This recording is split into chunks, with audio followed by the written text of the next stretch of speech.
ഒരുപാട് കോസ്റ്റ്ലി അല്ലാതെ കോസ്റ്റ് എഫക്റ്റീവായിട്ട് ഒരു ബാത്റൂമിൻ്റെ ഇൻറ്റീരിയർ ഇപ്പം എങ്ങനെ എലഗൻ്റ് ആക്കാം എന്നുള്ളത്. നമ്മൾ മുമ്പ് ഒരു ട്രഡീഷണൽ ഒരു രീതിയിലാണ് ഫോർമൽ ഫാമിലി ലിവിങ് ഏരിയ പോയിരുന്നതെങ്കിൽ നമ്മൾ റൂംസിലേക്ക് ബാത്റൂംസിലേക്ക് വരുമ്പോൾ ഒരു വെസ്റ്റേൺ ടച്ചിലാണ് അതിൻ്റെ കളർ തീമും മറ്റ് അമ്യൂണിറ്റീസ് നമ്മൾ ചൂസ് ചെയ്തിട്ടുള്ളത്. അപ്പോൾ എങ്ങനെ ഒരു ബാത്റൂം നല്ല രീതിയിൽ കോസ്റ്റ് എഫക്റ്റീവായിട്ട് എലഗൻ്റ് ആക്കാമെന്ന് ഉള്ളതിന് ഒരു എക്സാമ്പിളാണ് ഈ ബാത്റൂം. അപ്പം ഇതിൻ്റെ ഫസ്റ്റ് ഓഫ് ഓൾ നമ്മൾ വെറ്റ് ആൻഡ് ഡ്രൈ നമ്മൾ ഒരു ബാത്റൂമിൻ്റെ ഒരു സെക്ഷൻ ഡ്രോയിങ് എന്നോട് കാണിക്കുന്നുണ്ട്. ഇത് റൂമിൻ്റെ ഫിനിഷ്ഡ് ഫ്ലോർ ലെവലാണ് ഈ ഏരിയ. അവിടുന്ന് ഒരു 2 ഇഞ്ച് താന്നിട്ടാണ് നമ്മുടെ ഡ്രൈ ഏരിയ വന്നിട്ടുള്ളത്. അവിടുന്ന് വീണ്ടും പുറകോട്ടേക്ക് വരുമ്പം ഒരു 1 ഇഞ്ച് താത്തിട്ടാണ് നമുക്ക് വെറ്റ് ഏരിയ കൊടുത്തിട്ടുള്ളത്. അപ്പോൾ ഇങ്ങനെ 3 ഡിഫറെൻറ്റ് ലെവൽസിലാണ് ബാത്റൂം ഫസ്റ്റ് ഓഫ് ഓൾ നടത്തേണ്ടത്.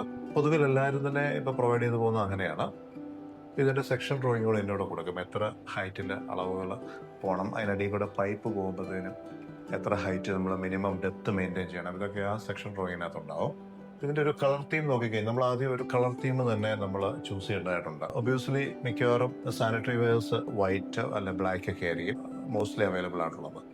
നമ്മളൊരു വൈറ്റ് ഒരു ഗ്രേ തീം ചൂസ് ചെയ്തതുകൊണ്ട് ഡോറിന് നമ്മളൊരു വൈറ്റാണ് കൊടുത്തിട്ടുള്ളത്. അതുപോലെ തന്നെ സാനിറ്ററി ഐറ്റംസിന് നമ്മൾ വൈറ്റ് ചൂസ് ചെയ്തു. അതുപോലെ കർട്ടൺസ് വരുമ്പോഴും കണ്ടോ വൈറ്റും ഗ്രേയും കൂടെ മിക്സപ്പ് വരുന്ന ഒരു തീമിലാണ് നമ്മൾ കർട്ടൻസ് ചൂസ് ചെയ്തിട്ടുള്ളത്. അതുപോലെ ടവൽസിൻ്റെ ഒരു പ്രസൻസ് വന്നു കഴിയുമ്പോൾ അതിന് വൈറ്റ് കളറാണ്. ബാക്കി നമ്മൾ വെച്ചിരിക്കുന്ന ഈ hand wash holder, soap dish അങ്ങനെയുള്ള കാര്യങ്ങൾ ബ്ലാക്ക്, അതുപോലെ സ്വിച്ചസ് ബ്ലാക്ക്, അതുപോലെ ടവൽ റോഡും നമ്മൾ ബ്ലാക്ക് കളറാണ് ചൂസ് ചെയ്തിട്ടുള്ളത്. അപ്പോൾ അതിനോട് കണക്ട് ചെയ്ത് പോകുന്ന വിധത്തിൽ ആണ് നമ്മൾ ടൈലിൻ്റെ എപ്പോക്സി ജോയിൻ്റ് ബ്ലാക്ക് കളറിൽ ഫില്ല് ചെയ്ത് പോയിട്ടുള്ളത്. ടൈലിൻ്റെ പാറ്റേൺസ് ഇപ്പം ഡിസൈൻസ് കട്ട് ചെയ്തിടുന്ന ഒരു രീതിയൊക്കെ ഔട്ട്ഡേറ്റഡ് ആയിട്ടുണ്ട്. അപ്പം നമ്മൾ പ്ലെയിനായിട്ട് ചൂസ് ചെയ്യുന്ന ടൈല് പ്ലെയിനായിട്ട് ക്ലാഡ് ചെയ്ത് പോവുക. മാത്രമല്ല ഇനി വേണമെന്നുണ്ടെങ്കിൽ നമ്മൾ ഇവിടെ കൊടുത്തിരിക്കുന്ന പോലെ വെറ്റേരിയ മാത്രം ഒരു ഹൈലൈറ്റഡ് വോളായിട്ട് മൊറോക്കനോ ഏത് പാറ്റേൺസും ഉണ്ട്. നമ്മൾ ഈ ഒരു ചെക്ക് പാറ്റേണാണ് നമ്മൾ ഹൈലൈറ്റഡ് വോൾസ് അവിടെ എടുത്തു പോയിട്ടുള്ളത്. നോർമലി 11 ഫീറ്റ് ഹൈറ്റിൻ്റെ നോർമൽ സ്ലാബിന് കൊടുത്തിട്ടുള്ള വീട്ടിലാണെങ്കിൽ നമ്മളൊരു അല്പം താത്ത് ഒരു 1 ഫീറ്റ് താത്ത് ഫോൾ സീലിംഗ് ചെയ്തിരിക്കുക. എന്തിനാന്ന് വെച്ച് കഴിഞ്ഞാൽ ഈ ഡൗൺ ലൈറ്റ്സ് 2 എണ്ണം കൊടുക്കാനായിട്ട് വെറ്റ് ഏരിയയിലും അതുപോലെ ഡ്രൈ ഏരിയയിലും 2 ഡൗൺ ലൈറ്റ് പ്രൊവൈഡ് ചെയ്തിട്ടുണ്ട്. അതുപോലെ തന്നെ ഈ റെയിൻ ഷവറും നമുക്ക് കൊടുക്കാനായിട്ട് പറ്റിയിട്ടുള്ളത്. ഈ റെയിൻ ഷവർ കൊടുക്കുമ്പോൾ ഒരു കാര്യം, നമ്മുടെ ലൈൻ മാക്സിമം ബൂസ്റ്റർ ലൈൻ ആയിരിക്കണം. പ്രഷർ ലൈൻ ആണെങ്കിൽ നമുക്ക് റെയിൻ ഷവറുകളൊക്കെ ഫങ്ഷൻ ചെയ്യുള്ളൂ.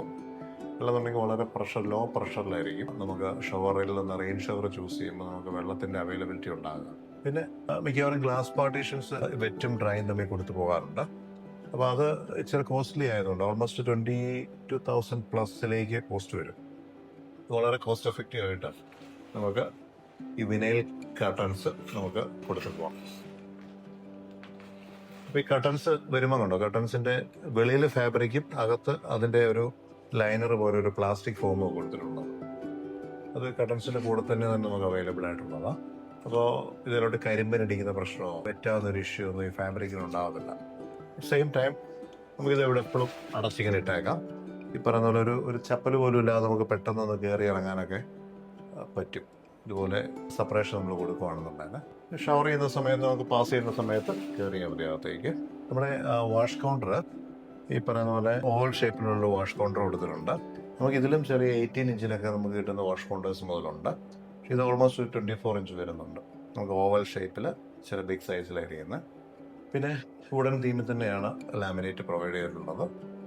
പിന്നെ ലൈറ്റ് ബാക്ക് സൈഡിലെ സ്ട്രിപ്പ് ലൈറ്റ് നമ്മൾ പ്രൊവൈഡ് ചെയ്തിട്ടുള്ളത്. പിന്നെ ഈ ലെഡ്ജ് വാൾ ചെയ്തേക്കുന്നത് കൊണ്ട് ഒരു ഗുണം എന്താണെന്ന് വെച്ച് കഴിഞ്ഞാൽ ഇത് വാൾ ഹാങ്ങിങ് ക്ലോസറ്റിൻ്റെ ഫ്ലഷ് ടാങ്കാണ് അകത്തുള്ളത്. അപ്പോൾ ആ ഫ്ലഷ് ടാങ്കിന് ലെഡ്ജ് വാൾ ചെയ്തപ്പോൾ നമുക്ക് ഇതുണ്ട്, ഇതേപോലെ തിങ്സൊക്കെ നമുക്ക് പ്ലേസ് ചെയ്ത് പോകാനായിട്ട് ഒരു പ്രൊവിഷൻ കിട്ടുന്നുണ്ട്. പിന്നെ അതിൻ്റെ കണ്ടിന്യൂഷൻ ഇപ്പുറത്തേക്ക് ആവശ്യമില്ല. പക്ഷേ ഇവിടെ കൊണ്ട് ഇങ്ങനെ കട്ടായി നിൽക്കുന്ന ഒരു അഭംഗി ഒഴിവാകാൻ വേണ്ടിയിട്ട് നമ്മൾ കണ്ടിന്യൂസ് ആയിട്ട് ആ വോൾ ഇവിടെ വരെ കൊടുത്തു എന്നുള്ളത്.